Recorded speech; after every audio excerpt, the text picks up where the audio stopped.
طعم والله انصحكم به. جماعتنا بالعراق انصحكم به تاكلوا منه، رخيص وطيب. المطعم اللي عجبتني مطعم طاووق، جربته الا صورته. جي مال المطعم.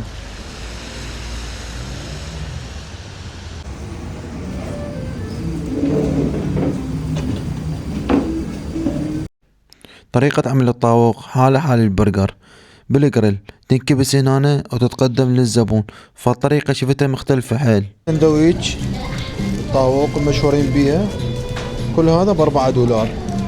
سندويش وفنجر وبيبسي 4 دولار. راح ناكل نعطيكم رأينا به. شنو رأيك باللفة؟ كلش طيب. عجبتك يعني؟ اي والله كلش طيب. شنو رأيك باللفة مالت الله؟ والله طعم فشي وطيب. هذا السوق القديم مال جونيا وهو مقابل مطعم طاووقة.